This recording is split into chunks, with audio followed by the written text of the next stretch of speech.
Journal avec STM Transport Voyageurs. Une nouvelle façon de voyager.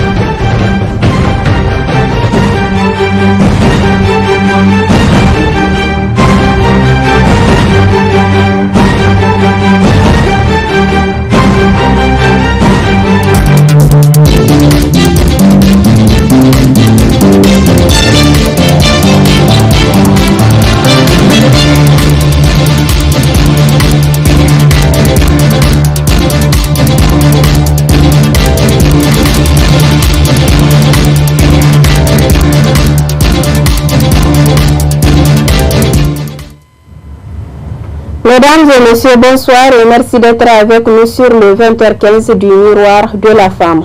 Cela dit, à l'instar de la communauté internationale, le Niger célèbre ce jour 21 février 2021 la journée internationale de la paix, célébrée par le réseau de web activistes pour la paix et la démocratie en Afrique. En Afrique, sous le haut patronage du médiateur de la République. D'autres détails dans ce reportage signé Ramoto Moro à côté Abdelmoumouni Abdou. Cette première édition de la Journée internationale de la paix organisée par le réseau des web activistes pour la paix et la démocratie en Afrique cadre avec l'émission du médiateur de la République dans la question de la paix durable au Niger, d'où le choix du thème retenu pour cette première édition est rôle et place des jeunes dans la prévention de la paix et de la lutte contre l'extrémisme violent. L'Assemblée générale des Nations unies a déclaré que la journée du 21 septembre de chaque année est consacrée au renforcement des idéaux de la paix au sein des nations du monde entier. Cette année, sur le plan international, la journée est célébrée sous le thème « Se révéler pour un monde plus équitable et durable ». Ici, au Niger, le réseau de web activistes pour la paix et la démocratie, RAPDA, a fait le choix du thème évoqué si haut, à cause du contexte national et sous-régional dominé par des menaces sur la paix et l'extrémisme violent liés aux attaques terroristes et des bandes armées. En procédant à l'ouverture de cette conférence, la secrétaire générale du médiateur a fait un bref historique de la journée internationale de la paix et réaffirme le soutien de leur département. Le médiateur de la République, qui œuvre inlassablement pour un ancrage démocratique dans notre pays par le truchement du respect et de la protection des droits et libertés, remercie le réseau des web activistes pour la paix et la démocratie en Afrique, RAPDA, pour cette initiative qui va contribuer sans nul doute à sensibiliser les populations sur l'importance de la défense de la paix dans un contexte caractérisé par des attaques insensées des terroristes, des paisibles citoyens et les symboles de l'État. L'objectif poursuivi par votre réseau cadre parfaitement avec les missions du médiateur de la République qui œuvre sans relâche sur toute l'étendue du territoire national pour une paix durable au Niger, mais aussi dans la sous-région, comme l'attestent les nombreuses missions au forêt que son institution a y amené.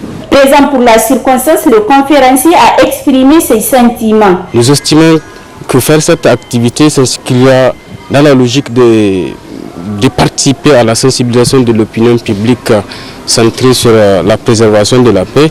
Comme je le disais, les missiles peuvent tuer le terrorisme, la bonne gouvernance tue le terrorisme. On a vu par le passé, de 2011 à 2019, des colossales sommes qui ont été investies par l'État du Niger, surtout sur ces questions-là de sécurité.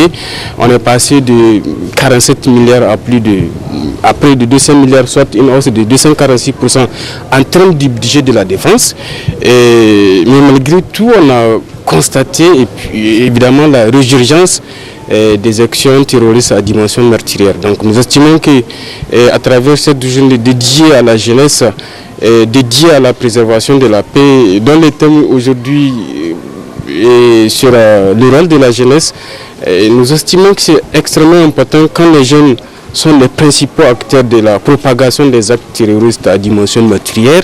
Souvent, ils sont les principales victimes et logiquement, ils doivent être des acteurs de la paix. Notons que cette conférence va permettre d'inculquer les valeurs de paix et de la solidarité à la jeunesse nigérienne. Toujours à l'occasion de cette journée internationale de la paix, la coalition nigérienne contre la peine de mort a organisé une table ronde autour du thème « Contribution à l'abolition de la peine de mort au Niger à travers la culture de la paix et le respect des droits humains ». C'était sous le haut patronage du président de la Commission nationale des droits humains, Mohamed Issoufou, pour le compte-rendu. Cette journée est la 19e édition que le monde entier célèbre la journée internationale de la paix. Elle est célébrée au Niger sous le thème « Contribution à l'abolition de la peine de mort à travers la culture de la paix et le respect des droits humains » autour d'une table ronde. Un combat mené depuis 2010 par la coalition nigérienne contre la peine de mort autour du mouvement abolitionniste nigérien. Le Niger continue de faire des efforts remarquables pour la consolidation de la paix, dont nous pouvons citer entre autres la journée de la concorde nationale, instituée en 1995, un cadre de renforcement de l'unité nationale et de la cohésion sociale. Cette concorde est l'une des valeurs qui concourent au renforcement de notre vie humaine et de notre vivre ensemble. C'est dans cette perspective que la haute autorité à la consolidation de la paix a été créée en 1995 pour la mise en œuvre des accords de paix et des autres protocoles additionnels de 1998. De ce fait, nous devons continuer à accroître l'esprit de tolérance et d'innovation afin de consolider les acquis et contribuer au développement de notre cher pays. Présent à cette occasion, le conseiller culturel de l'ambassade de France au Niger a rappelé qu'il soutient davantage ses activités de lutte contre la peine de mort au Niger et dans le monde entier. Il faut sensibiliser et convaincre que la peine de mort n'a aucune vertu dissuasive. Les danseurs nous l'ont crié d'ailleurs, et qu'il est indigne pour une société d'utiliser une violence institutionnalisée pour résoudre ces problèmes. Dans ce combat, il est essentiel d'attaquer les préjugés et de sensibiliser toutes les composantes de la société avec toutes les formes d'expression qui nous sont offertes, qui célèbrent 1. la vie, 2. les échanges, 3. le dialogue. Depuis plusieurs années, l'ambassade de France au Niger soutient les activités du mouvement abolitionniste nigérien et je suis très heureux qu'Expression citoyenne, qui est un appel à projet soutenu par l'ambassade de France, accueille dans sa sélection toute forme de projet qui lutte pour la promotion de la paix et contre cette forme de violence et aussi sélectionne des gens et des structures qui pensent que la pratique culturelle, qu'elle soit à travers le slam, la danse, la musique, peut être un outil efficace pour sensibiliser les jeunes à ce problème. Pour la représentante de l'Union européenne, cette journée est une opportunité d'échanger avec les acteurs de la société civile qui, pour garantir les droits aux enfants et faire respecter les normes de la peine de mort. L'Union européenne considère que la peine de mort constitue une grave violation des droits de l'homme et de la dignité humaine. Et dans notre travail, nous manifestons une opposition ferme et sans équivoque à la peine de mort. Nous sommes également encouragés par toute la dynamique qui est croissante en faveur de l'abolition de la peine de mort dans le monde entier et nous poursuivons cette campagne contre la peine capitale.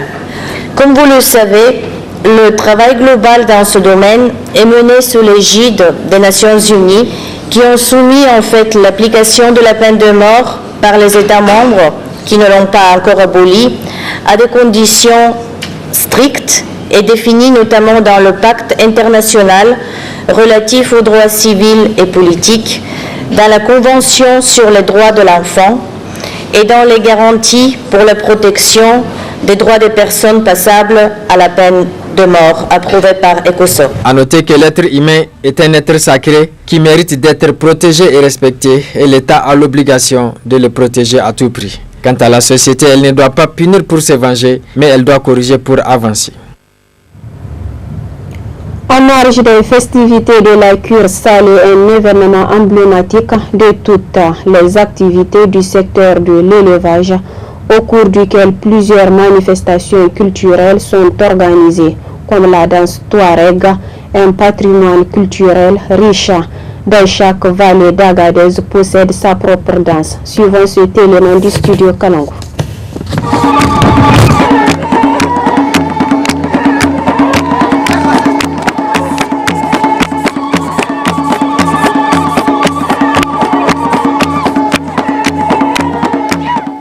Je commençais cette danse depuis que j'avais 9 ans, à l'école primaire. J'avais mon professeur qui voulait chaque fois, c'est temps là, l'école samedi matin. J'organise des spectacles avec mes amis. Et depuis lors, je me suis dit la culture, c'est vraiment l'être humain. C'est une boîte à lettres. Et je suis revenu dans mon village natal, Iferouane. J'ai créé un centre après la rébellion de 1990 à 1997. Et j'ai créé un centre qui s'appelle Zozodinga. Donc dans ce centre, j'ai formé plus de 480 personnes qui sont de jeunes pour transmettre la culture. Ce n'est pas seulement la danse, il y a la danse, il y a la poésie, il y a l'écriture, il y a les contes. Et il y a aussi des petites activités magiques touareg. La danse qu'on entend ici, ce n'est pas la danse ce n'est pas les mêmes noms que la première. Il y a Tendeman, il y a Ilengeten, il y a Telewankan, il y a aussi Dugdugan. Donc c'est des danses qui ont des noms spéciaux et c'est des danses il y a spécialement des danses de trance. Et dans la région d'Agadez, dans toute la région d'Agadez, les danses sont différentes. Et dans chaque vallée, il y a un autre style de danse. Mais moi, j'ai eu la chance quand même de sillonner toute la région d'Agadez. Et je fais pas mal de spectacles un peu partout. La danse Touareg, c'est une danse... Il y a 3 choses dans la danse Touareg. Il y a l'endurance, il y a aussi la joie et il y a l'élégance. Donc pour moi, un danseur qui n'est pas élégant, c'est pas un danseur. Un danseur qui n'a pas d'endurance, qui n'est pas musclé, ce n'est pas un danseur. Un danseur qui n'a pas de joie, la fierté de l'être comme il est, pour moi c'est pas un danseur. Donc du coup je leur donne le courage d'avoir ces 3 choses pour quand même accepter une certaine vision de la culture.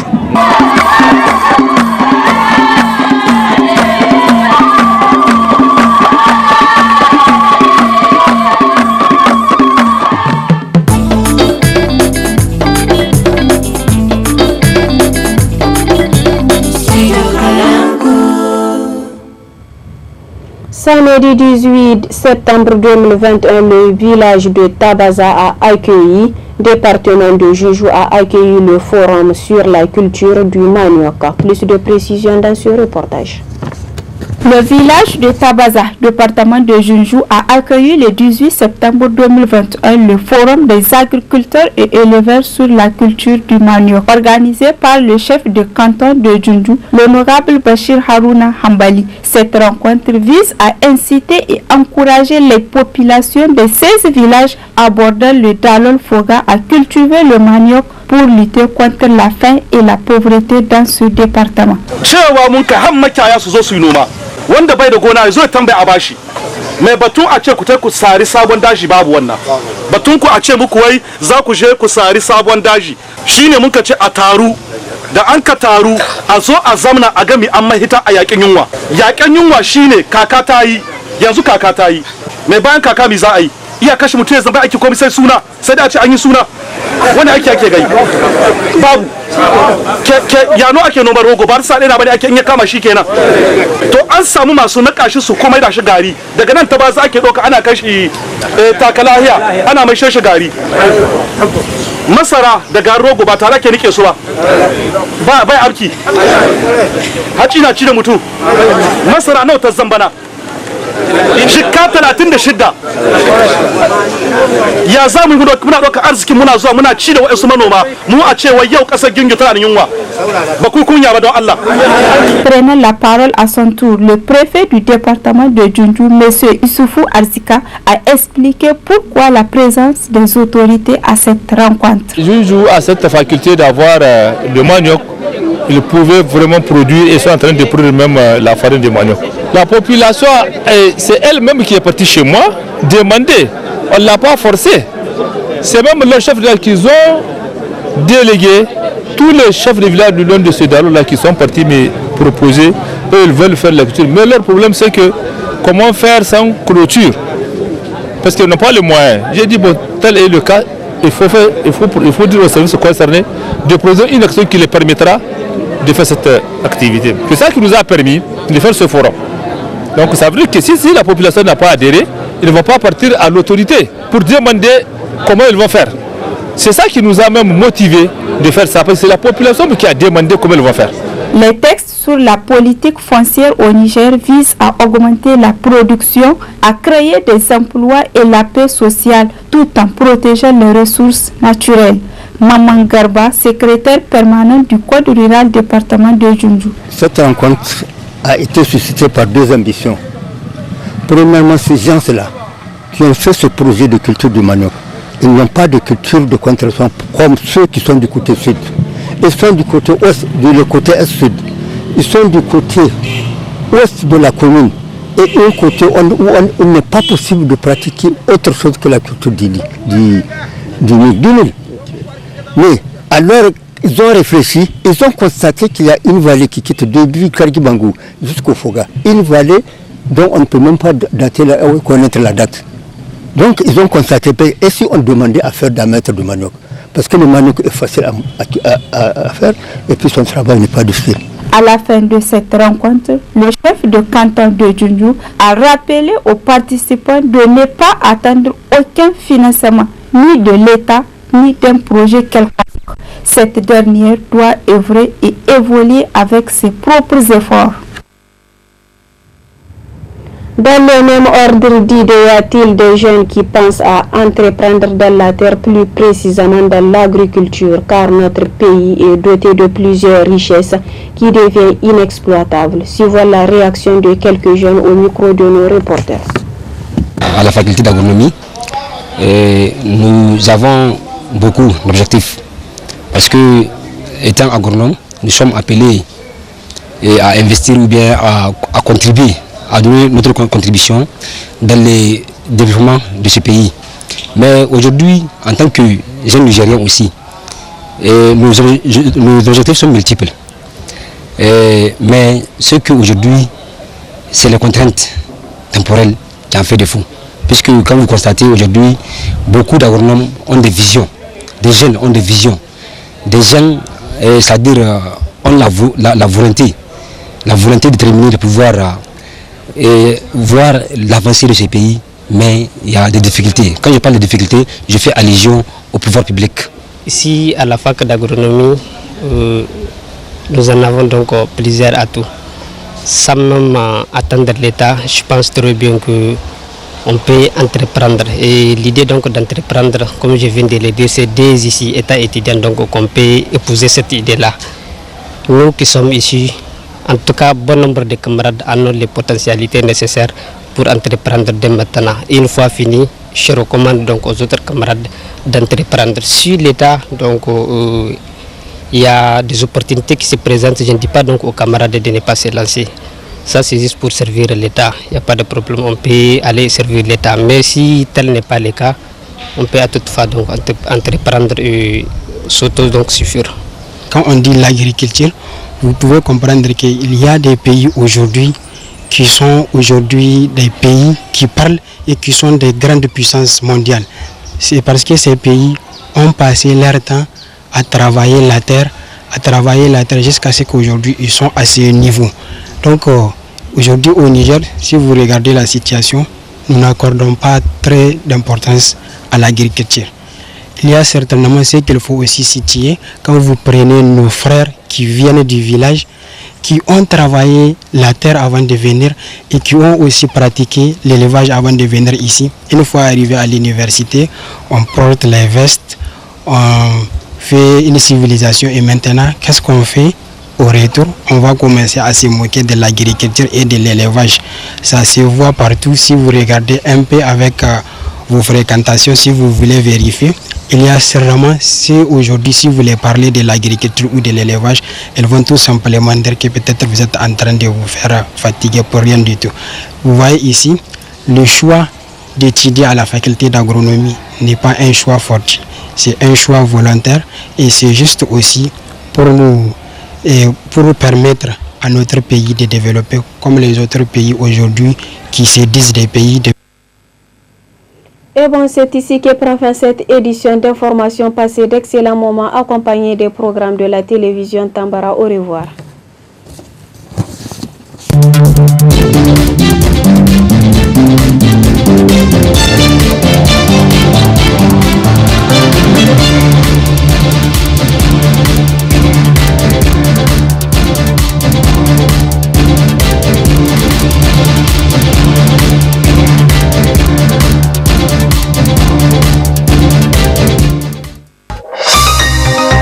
Ce journal vous a été présenté par STM Transport Voyageurs. Une nouvelle façon de voyager.